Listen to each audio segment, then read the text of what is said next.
आप लोग थम के हवाले से, चूंकि हम यूरोपियन हिस्ट्री तो पढ़ नहीं रहे हैं या हम पाकिस्तान अफेयर का पेपर भी नहीं तैयार कर रहे हैं।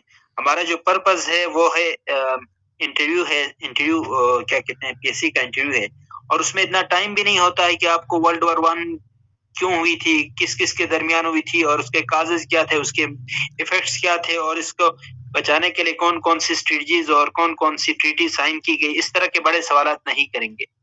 आपसे सबसे पहले तो पूछा जाएगा कि फर्स्ट वर्ल्ड वॉर कब हुई थी। आपको ये पता होना चाहिए कि फर्स्ट वर्ल्ड वॉर हुई कब है। तो ये 28 जून 1914 को ये स्टार्ट हुई है, ये आपको पता होना चाहिए, 28 जून 2014 को। और फिर जाकर ये एंड हुई है, ये आप लिखें 11 जनवरी 1918 को, with the Treaty of Versailles. Treaty of Versailles के साथ जो है इस जंग का खात्मा हुआ है। तो आपको ये पता होना चाहिए कि वर्ल्ड वॉर वन जो है ये कब हुई थी और कब एंड हुई है। दूसरा, ये किन के दरमियान हुई थी, क्योंकि तब हम देखें फर्स्ट वर्ल्ड वॉर से पहले जो जंगें होती थी मुख्तलिफ ट्राइब्स के दरमियान होती थी, मुख्तलिफ कंट्रीज के दरमियान होती थी, एक एक कंट्रीज के दरमियान, तो वो बैटल्स जो है वो होती रहती थी। लेकिन जब हम वर्ल्ड वॉर कहते हैं तो वर्ल्ड वॉर से मुराद ये है कि इसमें एक ग्लोबल वॉर है जिसमें बहुत सारे ममालिक कूद पड़ते हैं, बहुत सारे अलायंसेस, बहुत सारे एलाइड पावर्स होती हैं, ग्रुप्स की शक्ल में वो एक दूसरे के साथ टकराती हैं, और उसमें कोई दो कंट्री नहीं होते हैं, उसमें बहुत सारे ममालिक जो हैं ग्रुप्स की शक्ल में, जैसे आप कहें ना कि दो ग्रुपों की लड़ाई, दो मुखालिफ ग्रुपों की लड़ाई जो है, आप समझें कि उसमें दो बंदे नहीं होते हैं और बहुत सारे लोग होते हैं। इसी तरह जब हम वर्ल्ड वॉर की बात करेंगे तो बहुत सारे कंट्रीज आपस में टकराते हैं, और वो जो टकराव था वो कौन कौन थे, एलाइड पावर थी, एक ग्रुप था एलाइड पावर का। अब एलाइड पावर में कौन कौन थे, ब्रिटेन था, बर्तानिया, France, Russia, Japan, America and Italy. फिर से सुन लें, एक ग्रुप था एलाइड पावर का जिसमें Britain, France, Russia, Japan, America और इटली, ये थे एलाइड पावर्स। दूसरी तरफ सेंट्रल पावर थे ऑस्ट्रिया हंगरी, ऑस्ट्रिया हंगरी एक मुल्क था, जर्मनी और ऑटोमन एम्पायर, ऑटोमन एम्पायर जिसको खिलाफत उस्मानिया कहते हैं। मैंने ये कहा कि एलाइड पावर और सेंट्रल पावर के दरमियान आपस में ये टकराव हुआ था। एलाइड पावर में Britain, France, Russia, Japan, America और इटली, जबकि सेंट्रल पावर में ऑस्ट्रिया हंगरी, जर्मनी और ऑटोमन एम्पायर, खिलाफत उस्मानिया उस वक्त देखें कि एक पावर की शक्ल में थे। अच्छा, इसके काजेज क्या थे, इसके काजेज पे हेडिंग दे दें, काजेज। इसके 4 काजेज थे जिसको आप मेन से आप याद कर सकते हैं, MAIN, मेन, मेन से याद कर सकते हैं। M stand for militarism, militarism यानी बर्तानिया और जनवरी में उस वक्त बहुत ज्यादा मिलिट्री पावर पर एक्सपेंड करना, यानी उस पे बहुत ज्यादा पैसे की इन्वेस्टमेंट करना, मैक्सिमम बजट जो है वो इसी पे इन्वेस्ट करते थे, अपनी आर्मी को ट्रेन करना, हथियार बनाना, ये ज्यादा है, कंपटीशन बढ़ गया था ब्रिटेन और जर्मनी का। यानी यूरोप के अंदर जो है वो मिलिट्री पे सबसे ज्यादा इन्वेस्टमेंट करते थे, जिस तरह हम करते आ रहे हैं 75 सालों में। इसी तरीके से मिलिट्रिज्म जो है वो बहुत ज्यादा कॉमन था फर्स्ट वर्ल्ड वॉर के दौरान, कि ब्रिटेन और जर्मनी और यूरोपियन कंट्रीज जो है मैक्सिमम इन्वेस्टमेंट करते थे मिलिट्री पे। ए स्टैंड फॉर अलायंसेस, मुख्तलिफ ग्रुप्स एक दूसरे के साथ अलायंस करते थे, कि मसलन ग्रुप्स बनते थे और वो इस तरह के एग्रीमेंट्स करते थे मिलिट्री, कि आप पे हमला हुआ तो आप हमारे साथ देंगे, हम आपके साथ देंगे अगर आप पे हमला होता है। तो इस तरह के मुख्तलिफ जो है अलायंसेस बनते थे, मिलिट्री अलायंसेस। और वो मिलिट्री अलायंसेस क्या करते थे कि आपस में एग्रीमेंट्स करते थे कि एक पे हमला होने की सूरत में दूसरा उसकी मदद करेगा। तो एक अलायंस ये काज थी। तीसरा, इंपीरियलिज्म, इंपीरियलिज्म एक काज था। उस वक्त बहुत ज्यादा कंट्रीज में डेमोक्रेसीज नहीं होती थी, मोनार्कीज होती थी, मोनार्क्स होते थे, बादशाह होते थे, ये भी एक वजह थी। अगला है नेशनलिज्म, यूरोप के अंदर नेशनलिज्म बढ़ गया था कि अपनी टेरिटरी की के हवाले से बहुत ज़्यादा ऑब्सेस्ड थे, अपने एक्सेसिव उनके अंदर लव था for their territory, for their state. तो ये नेशनलिज्म वहाँ पर इमर्ज हुआ था, बहुत ज़्यादा बढ़ गया था यूरोप के अंदर। तो ये 4 मेन वजूहात थी, militarism, alliances, imperialism and nationalism. ये 4 वजूहात थी, मेन वजूहात। देखें, मिसाल के तौर पर एक गोदाम में आग लगती है, वहाँ पर बारूद पड़ा हुआ है, तो हम ये नहीं कहेंगे कि इसकी काज़ जो है वो माचिस की तीली बनी है। माचिस की तीली जो है वो इमीडिएट काज़ हो सकता है, जो स्पार्क करने में मदद मिली। लेकिन उस गोदाम के अंदर जो बारूद है, उस बारूद को हम कहेंगे कि असल जो वजह बनी है वो बारूद है। इमीडिएट क्या काज़ क्या बनी थी, किसका कत्ल हुआ था, वो सारा हम आगे जाके डिस्कस करेंगे। लेकिन उस इमीडिएट काज़ के पीछे कौन-कौन सी वजूहात थी कि वहाँ पर मिलिटरिज़्म बहुत ज़्यादा बढ़ रहा था, आर्म्ड फोर्सेस और वेपन्स पे बहुत ज़्यादा इन्वेस्टमेंट कर रहे थे, अलायंसेस बन रहे थे, मुख्तलिफ ग्रुप्स आपस में मिलिट्री एग्रीमेंट साइन कर रहे थे कि एक पे हमला होने की सूरत में दूसरा उसका साथ देगा। तीसरा इंपीरियलिज्म, इंपीरियल पावर्स होंगी, डेमोक्रेसी नहीं होगी। तो फिर जो डिक्टेटर्स होते हैं वो वन मैन रूल होता है और उनका जो हुक्म होता है कि बस एक ही हुक्म के ज़रिए से वो जंग का ऐलान करना है। जबकि जमहूरियत होगी तो बाकायदा पार्लियामेंट में डिस्कशन होती है कि भई जंग करनी है, नहीं करनी है, मेजॉरिटी क्या कहती है, तो वो एक जो है कंसेंसस से होता है। जबकि वन मैन होगा तो वो एक पर्सन जो है वो डिसाइड करेगा कि क्या करना है। फिर नेशनलिज्म, जब नेशनलिज्म क्या है कि आपको पता है कि जब कौमियत का जो एलिमेंट बहुत ज़्यादा इमर्ज हुआ है, वहाँ पर उनके सेंटिमेंट्स जो हैं अपनी स्टेट के लिए बहुत ज़्यादा हैं। तो उस वजह से ये भी एक वजह थी कि कोई मुल्क उनके उनके मुल्क पे हमला करता था, तो फिर लोग उठ खड़े होते थे उनके उनके लिए खिलाफ लड़ने के लिए। अब ये जो अलायंसेस का मैंने ज़िक्र किया था वो क्या है? एक अलायंस बना था 1882 में ट्रिपल अलायंस के नाम से। ट्रिपल अलायंस 1882 में किसके दरमियान हुआ था? जर्मनी जर्मनी, ऑस्ट्रिया हंगरी और इटली के दरमियान एक ट्रिपल अलायंस के नाम से एक एग्रीमेंट साइन हुआ था। उसमें उन्होंने फैसला ये किया था कि किसी भी एक मुल्क पर अगर जर्मनी पे अटैक होगा तो ऑस्ट्रिया हंगरी और इटली साथ देंगे। अगर इटली पे अटैक होता है तो जर्मनी और ऑस्ट्रिया हंगरी देंगे। और अगर ऑस्ट्रिया हंगरी पे अटैक होता है, कोई भी मुल्क जो है अटैक करे दुश्मन मुल्क, तो इटली और जर्मनी उसका यानी उनका साथ देंगे और उनके खिलाफ लड़ेंगे। अच्छा, एक और अलायंस हुआ था 1907 में, एक मिलिट्री अलायंस हुआ था फ्रांस, रशिया और ब्रिटेन के दरमियान। फ्रांस, रशिया और ब्रिटेन, फ्रांस, रशिया और ब्रिटेन के दरमियान एक और अलायंस हुआ था 1907 में। और इन्होंने भी आपस में ये मिलिट्री अलायंस किया था कि फ्रांस पे अगर हमला होगा तो रशिया और ब्रिटेन साथ देंगे, ब्रिटेन पे हमला होता है तो फ्रांस और रशिया साथ देंगे और इसी तरीके से वाइस वर्सा। अच्छा, ये अलायंसेस जो हैं फर्स्ट वर्ल्ड वॉर के शुरू होने से पहले मैंने आपको कहा कि 2 अलायंसेस हुए थे। एक तो मिलिटरिज्म बढ़ गया था, यूरोप के अंदर वेपन पे बहुत ज़्यादा इन्वेस्टमेंट कर रहे थे। दूसरा अलायंसेस में क्या था कि ट्रिपल अलायंस 1882 और दूसरा 707 alliance. Triple alliance Germany, Austria Hungary और इटली के दरमियान हुआ था। जबकि जो एक और मिलिट्री अलायंस 1907 को हुआ था, वो फ्रांस, ब्रिटेन और रशिया के दरमियान ये अलायंस हुआ था। अच्छा, अब आपको इल्म है कि अब आप लोगों के माइंड में है कि बर्तानिया, ताज बर्तानिया उस वक़्त सब कॉन्टिनेंट में उनकी हुकूमत थी ईस्ट इंडिया कंपनी की शक्ल में आके। यहाँ पर इंडिया में आपको पता है कि सिर्फ इंडिया में नहीं बल्कि दुनिया के 25% हिस्से पे इनकी हुकूमत थी। और ये कहा जाता था कि इनके दौर में सूरज ग्रुप नहीं होता था, मलिक बर्तानिया के दौर में।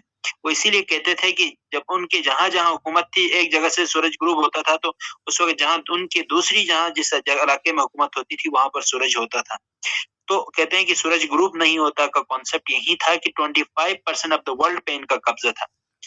और बरसगीर से भी इस वर्ल्ड में आपको पता है वर्ल्ड वॉर 1 में 13 लाख जो है सब कॉन्टिनेंट के यानी इंडियंस ने पार्टिसिपेट किया था और उसमें तकरीबन 50,000 की डेथ हुई थी। जर्मनी की कॉलोनीज थी मुख्तलिफ जगहों में जर्मनी। और एक और चीज जो है उस वक्त वार ब्लेसिंग समझी जाती थी। क्यों?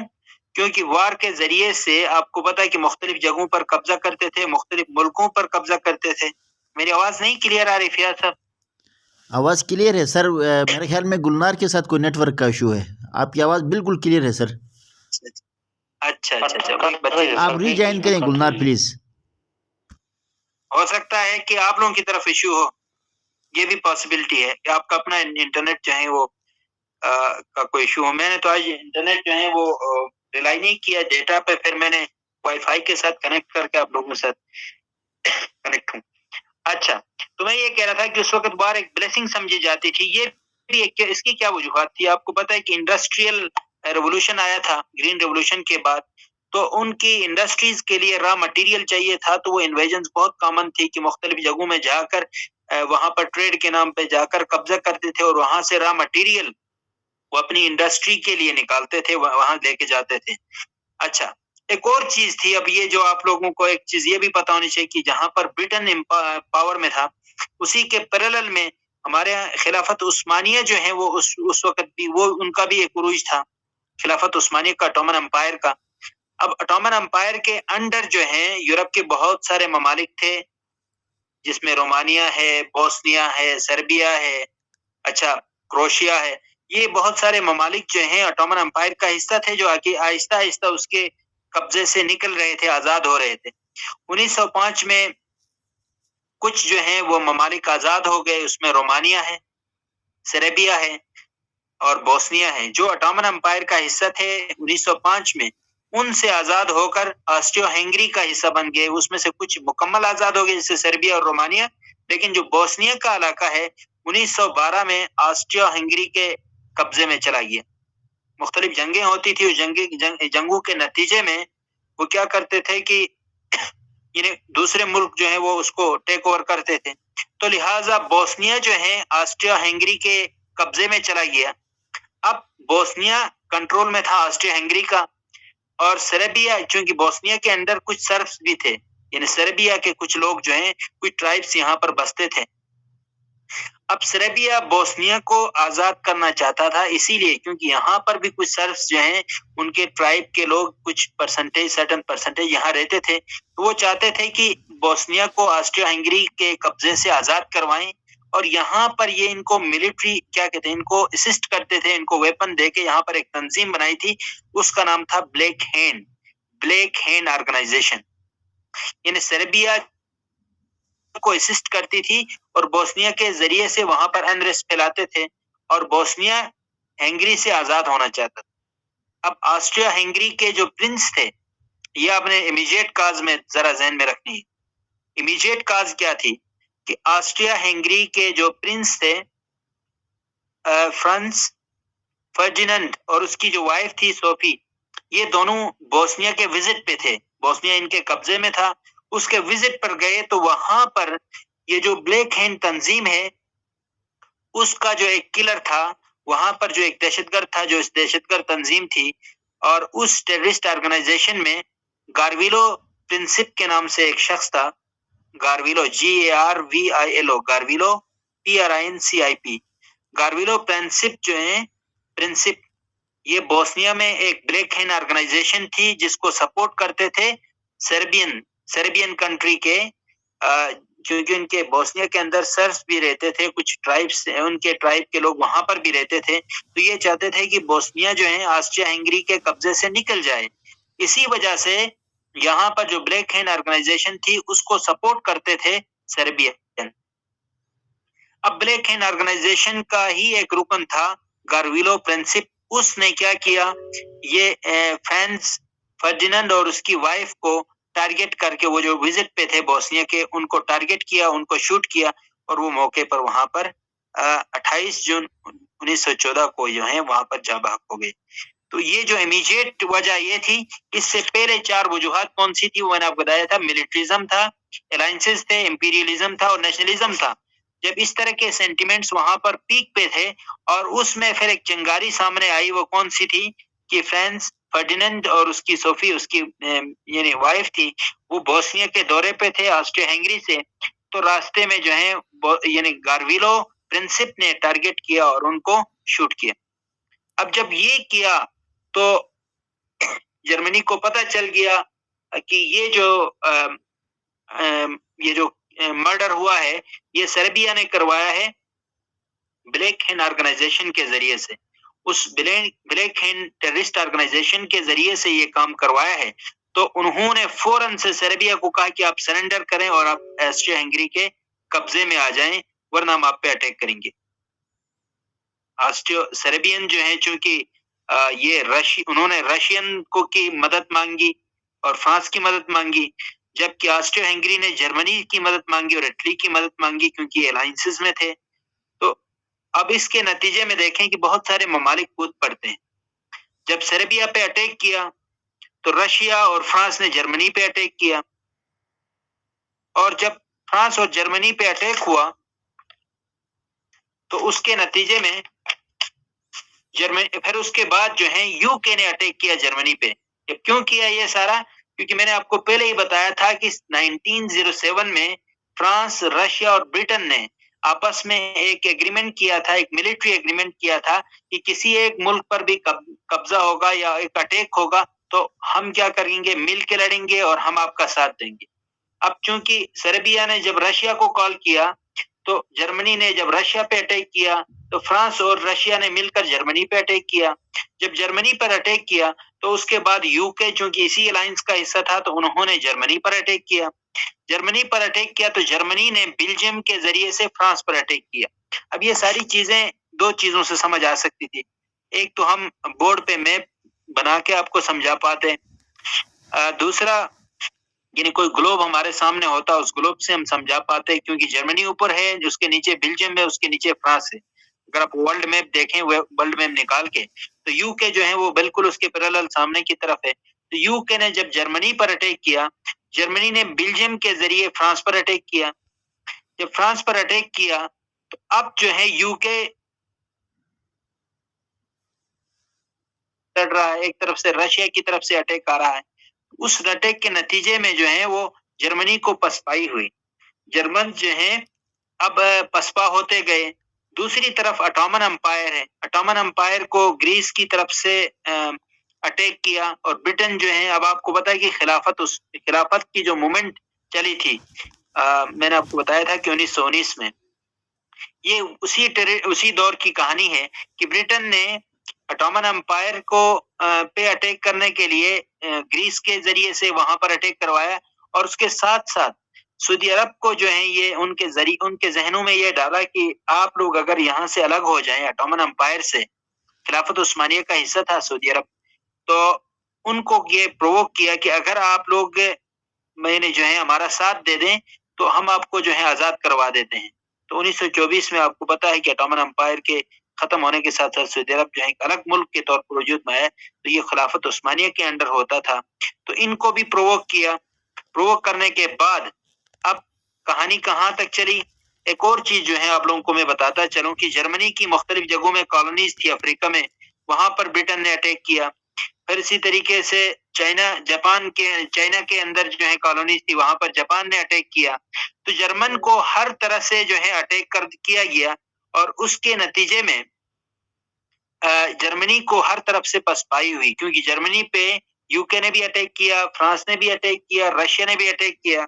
अब यूएसए ये सारा गेम देख रहा था। यूएसए क्या करता था कि दोनों अलायंसेस को, दोनों सेंट्रल पावर को भी और अलाइड पावर दोनों को जो है आर्म सप्लाई करके यानी वो कमा रहे थे। वो शुरू में उसका हिस्सा नहीं बने थे, डुअल गेम खेल रहे थे। अच्छा, जर्मनी को मैंने आपको बता दिया था पसपाई हुई, लेकिन अमेरिका कब उस जंग में कूद पड़ा? जब जर्मनी ने मेक्सिको को एक खत लिखा, एक खुफिया लेटर लिखा, एक सीक्रेट लेटर लिखा। उस सीक्रेट लेटर में मेक्सिको को ये बताया कि आप अमेरिका पे अटैक करें, आप हमारी तरफ से हमारे एलाइज बन के आप अमेरिका पे अटैक करें। उस अटैक करने का ये जो खुफिया जो सीक्रेट लेटर था, जब ये रिवील हुआ, ये सामने आ गया, तो यूएसए ने भी ये डिसाइड किया कि वो उस अलायंस के का हिस्सा बनेंगे। फ्रांस, रशिया और ब्रिटेन, यानी ब्रिटेन अलायंस का हिस्सा बनेंगे। और उन्होंने 14 पॉइंट्स, उस वक्त के विल्सन उसके प्रेसिडेंट थे, उस प्रेसिडेंट ऑफ अमेरिका जो विल्सन है, उसने 14 पॉइंट्स दिए थे कि हम क्यों वर्ल्ड वॉर में शामिल हो रहे हैं। तो कायद-ए-आज़म मोहम्मद अली जिन्ना के जो 14 नुकात हैं, उससे पहले किसने 14 पॉइंट्स दिए हैं, बाज़ औक़ात इंटरव्यू में ये भी पूछा जाता है। तो आपको ये पता होना चाहिए कि यूएसए के प्रेसिडेंट विल्सन ने 14 पॉइंट्स ये इसलिए दिए थे कि उसने ये जस्टिफाई करना चाह रहे थे कि हम फर्स्ट वर्ल्ड वॉर का हिस्सा क्यों बने। उसकी एक वजह ये थी कि मेक्सिको जो है को ये सीक्रेट लेटर लिखा था जर्मनी ने कि आप अमेरिका पे अटैक करें। एक वजह ये बनी थी। तो उसमें 14 पॉइंट्स लिख के ये जस्टिफाई करने की कोशिश की थी कि हम इस जंग का हिस्सा क्यों बनना चाह रहे हैं। हालाँकि ये पूरे यानी उसमें एक पॉइंट ये भी था कि हम इम्पीरियलिस्ट पावर्स के साथ नहीं हैं। लेकिन इसके बावजूद बाद में इस जंग का हिस्सा बने हैं। तो इसकी बुनियादी वजह ये थी कि मेक्सिको को जब लेटर लिखा जर्मनी ने कि आप अमेरिका पे अटैक करें, तो अमेरिका पे अटैक करने का जब ये लेटर रिवील हुआ, तो यूएसए ने डिसाइड किया कि हम ब्रिटेन का साथ देंगे और विल्सन ने 14 पॉइंट्स लिखकर इसको जस्टिफाई किया था। इस बात को मैं बार-बार दोहरा इसलिए रहा हूँ कि ये कॉम्पिटिटिव एग्जाम 2000 जो 11 का ये भी कॉम्पिटिटिव हुआ था, उसमें ये एमसीक्यूज में पूछा गया था कि कायद-ए-आज़म मोहम्मद अली जिन्ना के 14 नुकात से पहले 14 जो पॉइंट्स हैं वो किसने दिए थे? तो ये आपको पता होना चाहिए कि विल्सन ने दिए थे, अमेरिकन प्रेसिडेंट ने। अच्छा, उसके बाद क्या हुआ कि 1917 में आपने ये याद रखना है कि 1917 में यूएसएसआर जो है दुनिया में एक सुपर पावर के तौर पर इमर्ज होता है। 1917 में दुनिया में एक और पावर इमर्ज होती है, वो है USSR, United state socialist Republic के नाम पे ये एक ब्लॉक बन जाता है और लेनिन पावर में आ जाता है और जर्मनी के साथ एक एग्रीमेंट करता है। अब जर्मनी के साथ जब ये एग्रीमेंट किया तो वेस्ट साइड पर जो है आपको पता है कि अब ये एग्रीमेंट रशिया के ऊपर है, जर्मनी नीचे है, तो उनके साथ जब बॉर्डर एग्रीमेंट हुआ तो यहाँ से इसके बाद मैंने आपको बता दिया था कि हर तरफ से हमले हुए थे, जर्मनी की तरफ फ्रांस की तरफ से, रशिया की तरफ से, ब्रिटेन की तरफ से और अब यूएसए की तरफ से भी जब अटैक हुआ तो अब जर्मनी को पसपाई हुई, जर्मनी ने सरेंडर किया और जर्मनी ने जब सरेंडर किया तो यहाँ पर जो है ट्रीटी ऑफ वर्सलीज के यानी उस ट्रीटी से 6 माह पहले 11 जनवरी 1918 को जंग बंदी हो गई और वर्ल्ड वॉर 1 जो है इसका खात्मा हुआ और ये ट्रीटी ऑफ वर्सलीज VERSAILIS वर्सलीज के नाम से याद की जाती है। ये ट्रीटी ऑफ वर्सलीज थी क्या?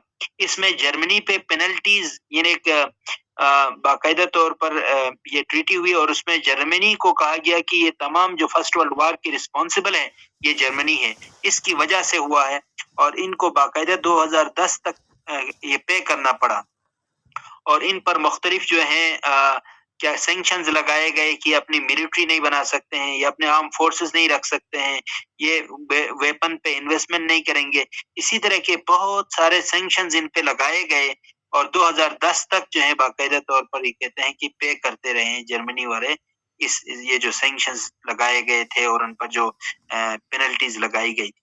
अच्छा, ये फर्स्ट वर्ल्ड वॉर जो हुई थी इसमें 3 बड़ी पावर्स का खात्मा हुआ। एक जर्मन्स का, एक ऑटोमन एम्पायर का, आपको याद है कि ऑटोमन एम्पायर जो है फिर जाकर 1924 को एंड हुई थी, उसमें सऊदी अरब जो है वो अलग हो गया, ऑटोमन एम्पायर जो है तुर्की की शक्ल में आ गया। उनकी जो पावर है मुख्तलिफ जगहों से मुख्तलिफ बहुत सारे ममालिक जो इनके कंट्रोल में थे वो आजाद हो गए और ऑटोमन एम्पायर अब तुर्की तक ही रह के गया और ऑस्ट्रिया हंगरी। अच्छा, ये 3 पावर्स को कहते हैं ग्रेव यार्ड ऑफ एम्पायर, यानी इस वर्ल्ड वॉर 1 को ग्रेव यार्ड ऑफ एम्पायर इसीलिए कहते हैं कि इसमें जर्मन्स, ऑटोमन्स और ऑस्ट्रिया हंगरी का यानी जो है इनकी जो एम्पायर थी, इनकी जो मोनोपोली थी वो खत्म हो गई और इसी के साथ 11 जनवरी 1918 को फर्स्ट वर्ल्ड वॉर का खात्मा हुआ। अच्छा, फियाज साहब माइक ऑन करें सर।